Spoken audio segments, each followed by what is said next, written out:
Hello बच्चों, let's read the question. Question है, name the animal group whose members are considered doubtful chordates. Options है Urochordata, Hemichordata, Cephalochordata and all of the above. So let's start the question. Question के की concept से हम start करते हैं। की concept में हम आज पढ़ेंगे क्या कैरेक्टर्स है जो कॉर्डेट्स के लिए बहुत ज़्यादा इम्पॉर्टेंट है। Important characters of chordata. Okay, so now talking about क्या important, सबसे पहला presence of notochord. That's very very important everyone. Notochord. दूसरा है dorsal hollow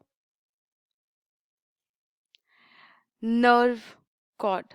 This is also important. And तीसरा presence of pharyngeal gill slits everyone. So ये तीन characters बहुत important है जिसके बेसिस पे हम ऑर्गेनिजम्स को कॉर्डेट ग्रुप में डाल सकते हैं। Okay, this is notochord. Let me just clear it out. Actually तीन कैरेक्टर बहुत इंपॉर्टेंट है किसी भी ऑर्गेनिजम्स को हम अगर नॉट लाइक कॉर्डेट में डालना चाहते हैं, कॉर्डेट में क्लासिफाई करना चाहते हैं। Not talking about the Chordata का क्लासिफिकेशन जो है बेसिकली। सो कॉर्डेटा का क्लासिफिकेशन है, कॉर्डेटा का क्लासिफिकेशन होता है, पहला होता है सब फाइलम यूरोकॉर्डेटा, जिसे हम और कह सकते हैं ट्यूनिकेटा। दूसरा सब फाइलम होता है सिफेलोकॉर्डेटा। ओके, एंड तीसरा सब फाइलम होता है vertebrata. So let's understand this. Urochordata में जो है, जो नोटोकॉर्ड प्रेजेंट होता है वो लार्वल टेल में प्रेजेंट होता है। नोटोकॉर्ड इन लार्वल स्टेज के टेल में प्रेजेंट होता है, बट उनके एक लाइफ स्टेज में वो प्रेजेंट है। That's why they are considered as a Chordata, a subphylum of Chordata. Now Cephalochordata में क्या होता है, नोटोकॉर्ड प्रेजेंट होता है in head to toe region and persistent throughout their life, from head to toe region throughout their life. So throughout their life, इस वजह से ये भी कॉर्डेटा में आते हैं। नाउ वर्टिब्रेटा में जो होता है, उनका जो नोटोकॉर्ड होता है basically will be converted into vertebral column and they are known as vertebrata based on that only. Okay, the notochord is actually changed into the vertebral column. So notochord जो होता है vertebrata में, notochord changes into vertebral column और ये throughout their life होते हैं। So that also qualified as a chordata.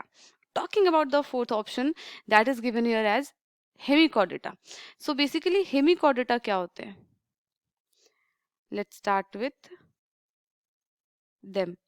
ये बहुत डाउटफुल है, बहुत कंफ्यूजिंग है, बिकॉज हेमिकॉर्डेटा में प्रेजेंट क्या होते हैं, हेमिकॉर्डेटा में उनके पास डॉर्सल नर्व कॉर्ड होता है, उनके पास फेरेंजियल गिल्सिट्स भी होते हैं, but just a minute, Hemichordata presence of pharyngeal gill slits होता है, फेरेंजियल गिल स्लिट्स होता है। दूसरा प्रेजेंस ऑफ नर्व कॉर्ड भी होता है, डॉर्सल नर्व कॉर्ड भी होता है, but the thing is they don't have they don't have notochord. उनके पास नोटोकॉर्ड नहीं होता है। नोटोकॉर्ड नहीं होने की वजह से हम ये डाउटफुल रहते हैं कि इसे हम कॉर्डेटा में डालें, बिकॉज ये दो, उनके पास दो ऑप्शंस होते हैं, फेरेंजियल गिल्सिट्स प्रेजेंट होते हैं, नर्व कॉर्ड भी प्रेजेंट होता है, बट बिकॉज वो नोटोकॉर्ड उनके पास नहीं होता है, they are considered as doubtful chordates. So that's why correct answer will be hemichordata. Urochordata chordate में आते हैं, cephalochordata भी chordate में आते हैं. All of the above is not the correct answer. So हमारा correct answer is everyone B, that is hemichordata. I hope you understood it well.